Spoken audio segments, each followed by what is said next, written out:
Hello guys, কেমন আছো তোমরা? আশা করি খুব ভালো আছো। আজকে নতুন একটা ভিডিও নিয়ে চলে এসেছি আমি। যদি ভিডিওটা ভালো লেগে থাকে তাহলে লাইক, কমেন্ট, শেয়ার অবশ্যই করবেন। তাহলে চলো শুরু করি। কাশ্মীরি আলুর দম। আলুগুলোকে আমি কেটে জলের মধ্যে ভিজিয়ে রাখলাম কিছুক্ষণ। দেন আমার যা যা লাগবে এবার আমি গুছিয়ে নেব। এখানে আদা পেস্ট করে নিচ্ছি, টমেটো স্লাইস করে কেটে নিয়েছি, কাজু পেস্ট করে নেব, টক দইটাকে মাখিয়ে নেব। দেন আমি টক দইয়ের ভেতর কাশ্মীরি লাল লঙ্কার গুঁড়ো অ্যাড করব। তেল দিয়ে দিলাম, আলুগুলোকে ভেজে নেব।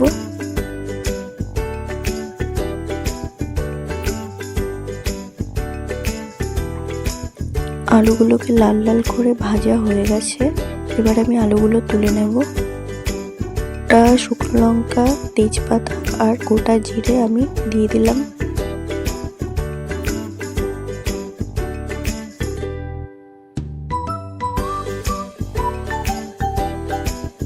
আমি স্লাইস করা টমেটোগুলো ছেড়ে দিলাম।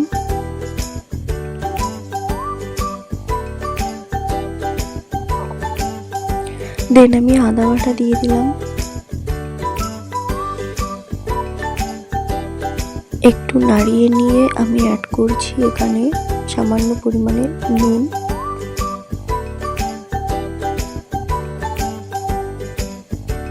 এরপর আমি অ্যাড করব সামান্য পরিমাণে একটু হলুদ। এবার আমি একটু কষিয়ে নিচ্ছি।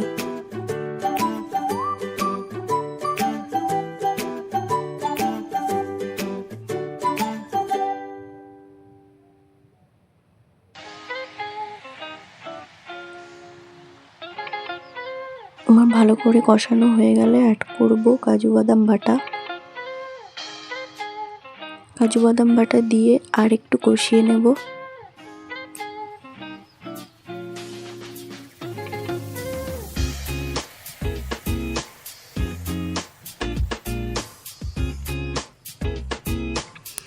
আমার কষানো হয়ে গেছে।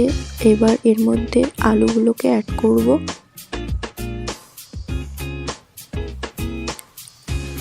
আলু অ্যাড করার পরে আমি ভালোভাবে কষিয়ে নেব।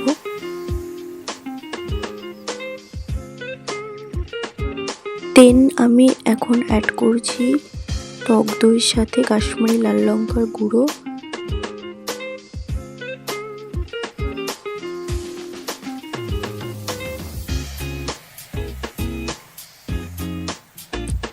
এটা আমি কষানোর আগেই দিয়েছি। এখন আর একটু পরিমাণে কষিয়ে নেব।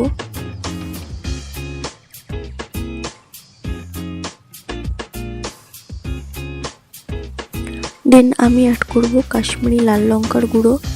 তোমরা তোমাদের মন মতো ইচ্ছা মতন দিতে পারো। তোমরা যেমন ঝাল খাবে তোমরা তেমনই দেবে।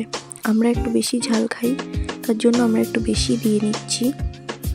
এবার এটাকে দিয়ে ভালো করে কষিয়ে নিচ্ছি।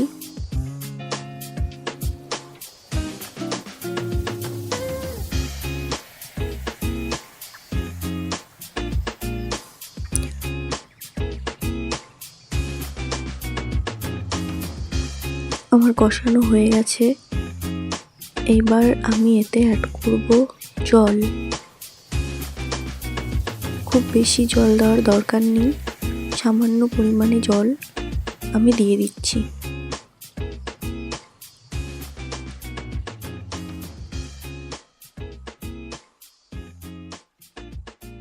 ঝোলটা ফুটে এসছে।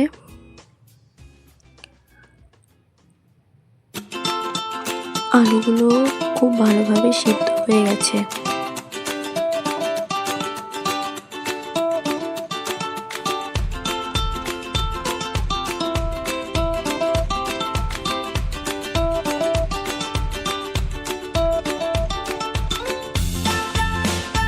এবার একটু অ্যাড করছি গরম মশলা।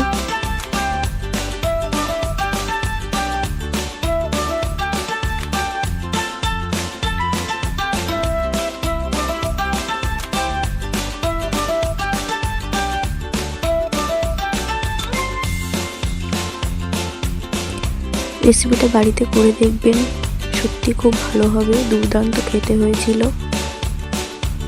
তো যদি ভালো লেগে থাকে ভিডিওটা অবশ্যই লাইক, কমেন্ট, শেয়ার করবেন।